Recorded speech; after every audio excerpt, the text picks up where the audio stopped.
Pole, ndo ukubwa huo. Hata usiponijibu haibadilishi kitu chochote kile. Unataka sawa, hautaki sawa. Jitahidi sana iwe siri, kwa sababu hili tulilofanya ni kinyume cha sheria. Sasa na vipi kuhusu kijana wako? Unamwamini hawezi kutoa siri? Namwamini sana. Lidhika kwa mikono yenu. Na sasa mnaniofia? Ulikuwa na makosa. My love, wewe ndiye wangu. Hata dunia ikinikataa.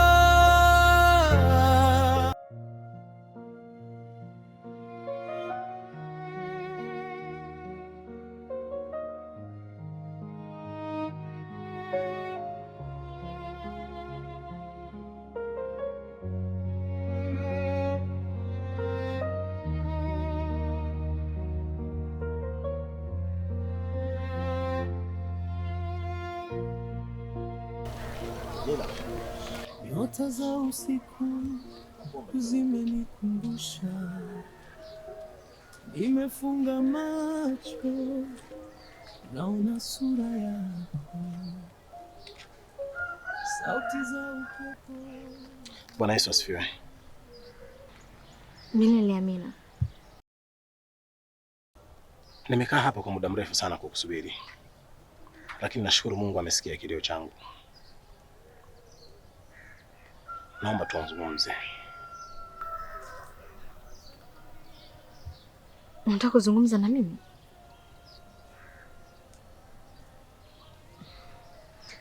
Sawa, nakusikiliza. Unaweza kuzungumza. Ni mazungumzo yanayohitaji utulivu. Kwa hiyo nilikuwa naomba tutafute sehemu tukae tuzungumze. Wazazi wanasema ni lazima nisikie.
Nilikupenda sana, lakini kumbe nilikuwa nazunguka ulimwengu pasipo kujua chochote. Kifupi nimeshamuvua na maisha yangu nimeyakabidhi kwa Mungu sasa. Nilam, naelewa sana nyakati ngumu unazozipitia, na kwa ajili hiyo ndio maana natanguliza kivuli cha msamaha wangu kwako. Kama kupenda ni dhambi au kupenda ni makosa, nipo tayari kutumikia gereza la mapenzi kwa moyo wangu. Nilam, maisha yangu yamekuwa sawa na jongoo asiyejua mchana wala usiku. Nakuhitaji sana mpenzi wangu. Naamini wewe ndiwe jabali, jiwe tulivu la moyo wangu, mwenye ncha kali unayechoma mtima wangu. Kubali niwe wako Nilam. Sitamani kurudi kubatia mtu mwingine kali sana. Ingalia kuwa naumia ni mimi. Nimeshasahau kila kitu ambacho kinakuhusu hasa.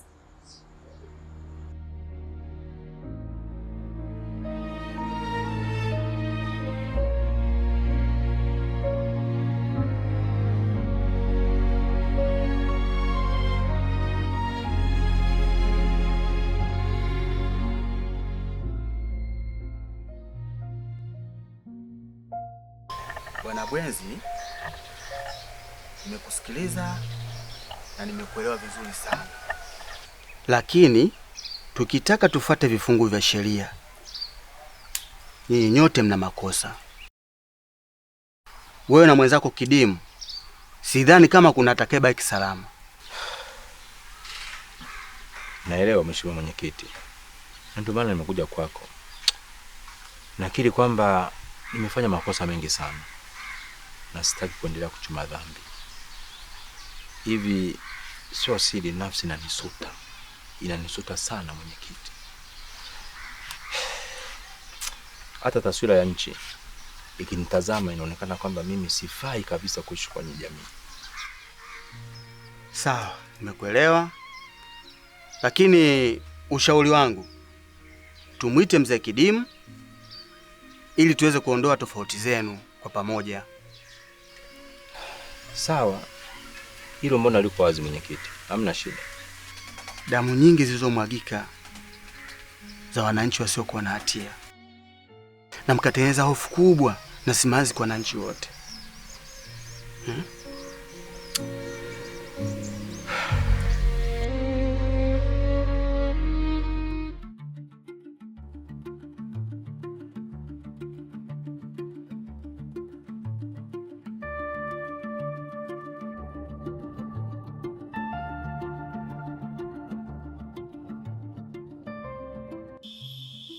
Tunafahamu wewe ni miongoni mwa wahusika wakubwa katika sakata la mauaji yaliyokithiri hapa kijijini.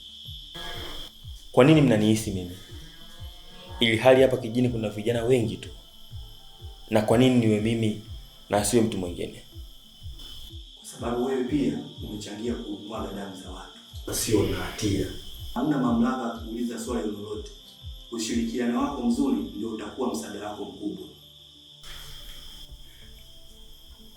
Sawa. Nitazungumza ukweli. Nipo tayari kuzungumza ukweli na kuonyesha ushirikiano wangu kwenu. Sawa.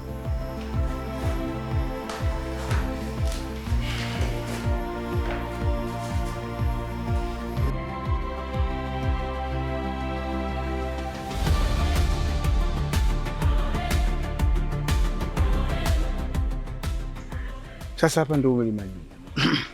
Kwanza jembe liko. Jembe nimekuja kwanza tuje tupatane afu jembe. Jibu na swali. Jembe liko wapi? Swali na jibu. Jembe nimeacha kwanza, nimekuja kwa tupatane kwanza. Yaani nyinyi vijana sasa hivi nyinyi ndio maana mishangazi nyinyi na kuleeni. Kwa kupenda ule petele yenu. Mnapenda kitonga, mnapenda mtelezo nyinyi. Sasa mzee, mimi mbona nimelima vizuri. Hayo majani mimi nitakuja kutoa tu, hayana shida. Hayo kwa palilia tu. Sasa hapa ndio shida. Unajua bana hapo 18. 18 ya nini hapa? 10,000.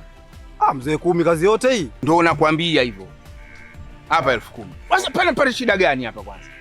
10,000. Mahaba Juma vipi? Mambo vipi? Karibu. Nilitoka kwako kule kuangalia sijakukuta. Ndio niko huku shamba. Sasa nilipewa barua nikuletee hifadhi zangu. Imetoka? Imetoka serikali za mitaa. Basi sawa. Haya kwa hivyo. Alafu nyinyi kupenda kwenu rahisi mishangazi mnakakaa nayo, mishangazi mingine mtakuta ina vitu vya ajabu. Haya 13 hiyo utakulima hapa. Haya 13. Sawa. Vitu gani? Mzee. Nani basi jembe lako pale nyumbani? Njoo chukue jembe langu. Haya.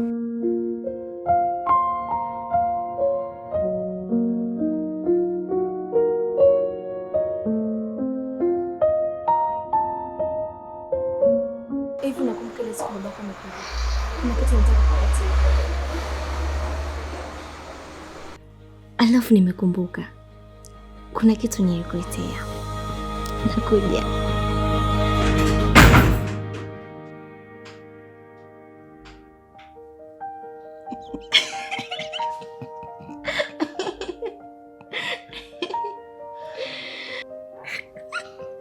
Uoga tu. Nakuja.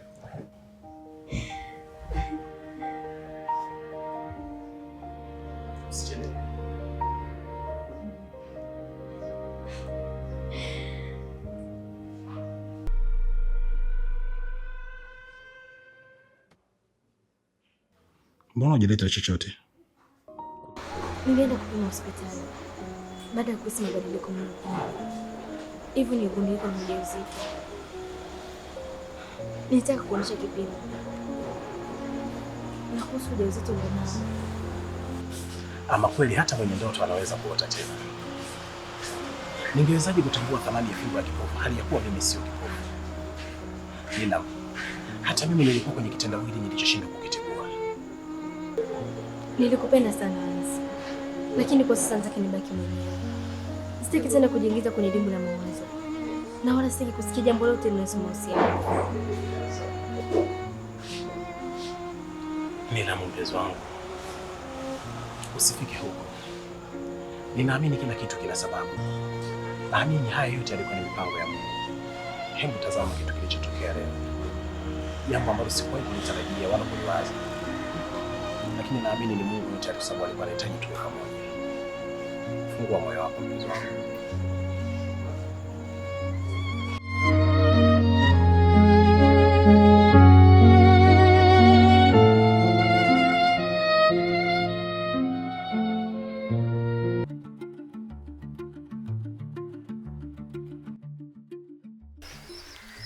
Nilichokuitia hapa Bwana Kidimu, kuna malalamiko kutoka kwa mzee Bwenzi. Kila kitu ameshanieleza kuhusu wewe na yeye. Nilichokuitia hapa mzee Kidimu ni kwa ajili ya kuvunja yale makubaliano yenu ndio kwa mmewekeana na kubaki huru, kila mtu aishi na maisha yake.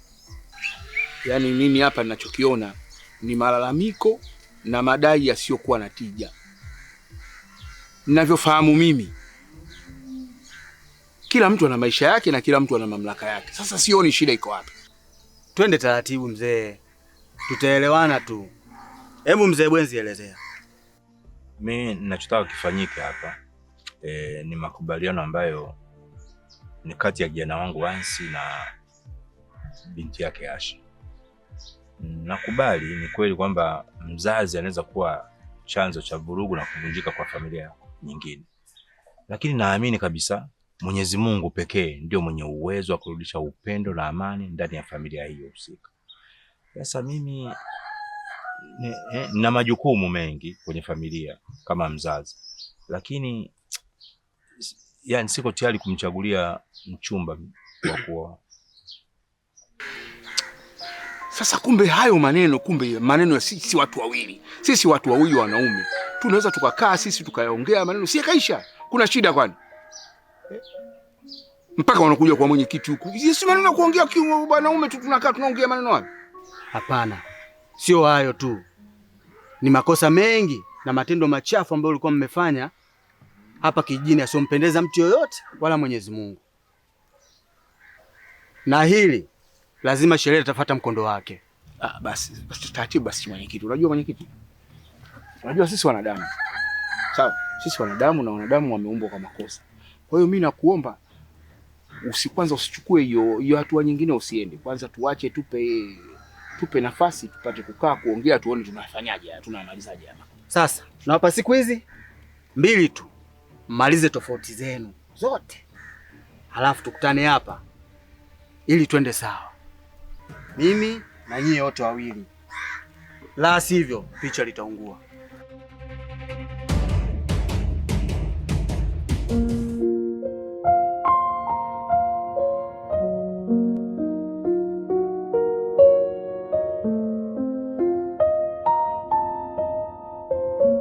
Nilam, kila kovu lina historia yake. Na kupitia hili, hata mimi sio kama nimefeli, ila nimejifunza kutokana na makosa. Naomba nipe nafasi nyingine mpenzi wangu. Hauna maamuzi hayo. Wazazi wako pekee na maamuzi na hili. Na sio wewe. Hebu jaribu kuvaa viatu vyangu. Kama wazazi wangu mimi wangekuwa wakupendi wewe, bado ungekuwa unatamani kuwa na mimi? Nakuelewa sana Nilam. Na huko sahihi kwa unayoyaongea. Lakini kitu pekee ninachoweza kukueleza kuwa Asha ameshaondoka pale nyumbani. Kwa naamini ile changamoto haitokuwepo tena. Muda umeenda sana. Nikutakia siku njema. Na wewe nyumbani.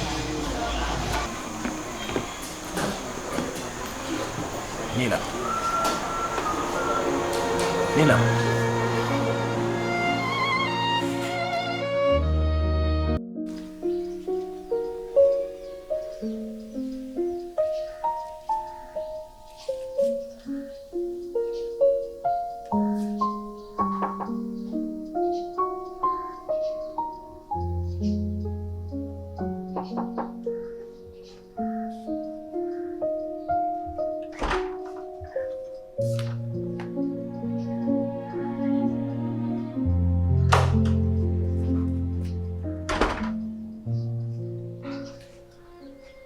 Umewezaje kupafahamu nyumbani kwetu? Nilikuwa nakufuatilia ulipokuwa unarudi. Sasa umefuata nini hapa Hans? Na wakati mimi tushamalizana kule. Nilam, nafahamu hapo unaishi na kaka yako. Nilishapata fununu. Nahitaji kuongea naye kwa nia njema tu lakini.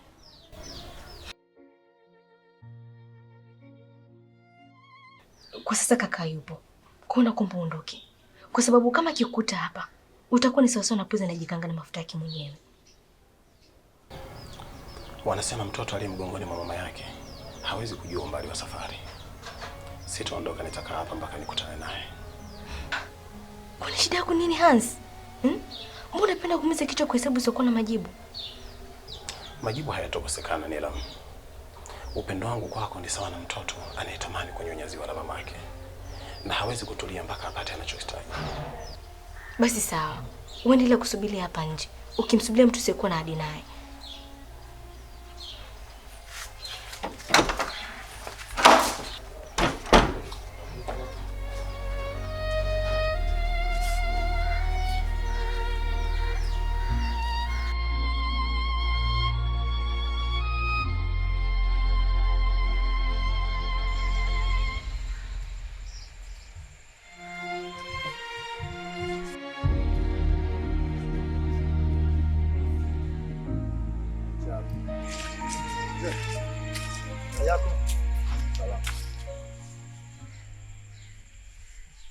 Mpaka sasa uko chini ya ulinzi.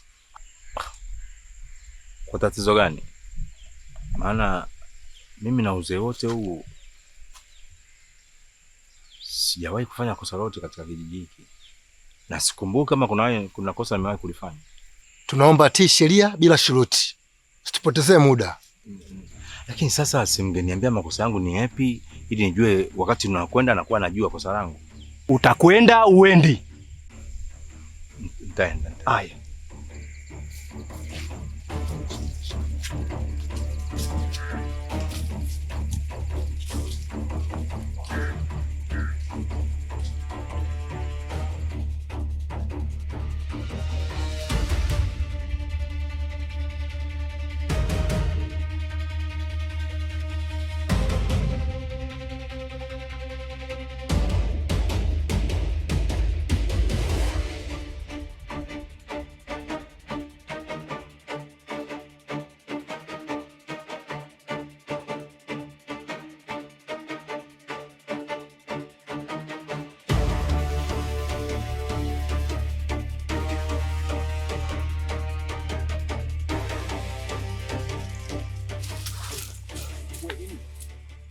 Huko nipo dokali si shwari mzee. Si shwari kule nini? Mzee Bonzi amekamatwa na maskari. Wamempeleka wapi? Wamempeleka kituo cha polisi cha juu hapo. Sasa sikiliza. Nenda hapo kituoni kachukue bodaboda inikute kule mbele. Uwai basi.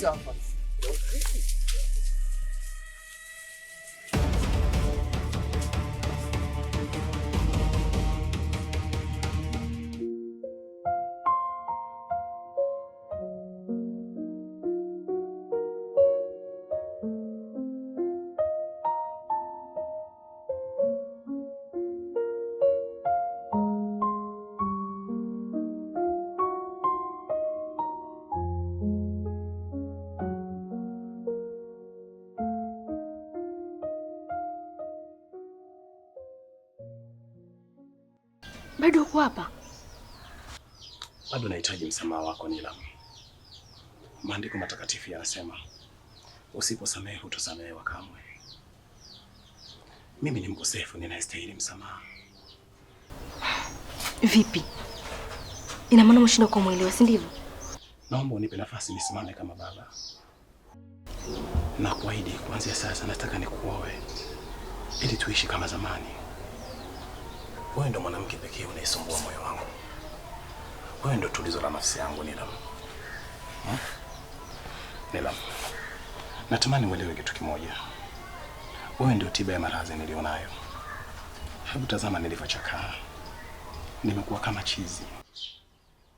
Kuna wakati hata nikikaa kimya, sio kama sijali hali yako. Na hata nikifumba mboni za macho yangu, bado nahisi niko jirani yako. Sikurudi kama peni kuja kuchora maumivu katika moyo wako. Nimerudi kama ufutio kufuta machungu yaliyo moyoni mwako. Naomba unikabidhi moyo wako, Nilam. I promise you, I will never hurt you again. I love you forever.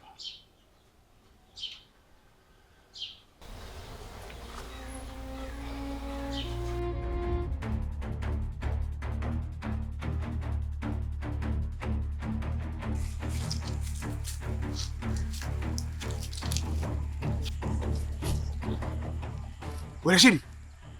Rashidi, Asha. Rashidi. Wewe, dada yako yuko wapi? Alikuwepo, sio sio kalikabi. Anakwenda wapi, anavuruga mipango? Sasa sikiliza, mimi naondoka. Sawa, akija mtoto hapa kuniuliza, mwambie sijui alipo. Nenda kanitolee begi langu. Kale begi. Babu nini?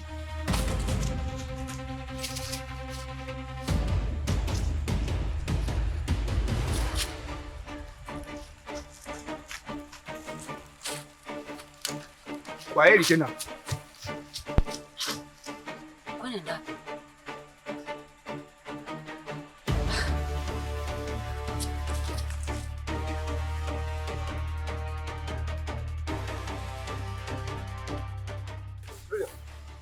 Nini? Mbona univamia nini? Mbona univamia?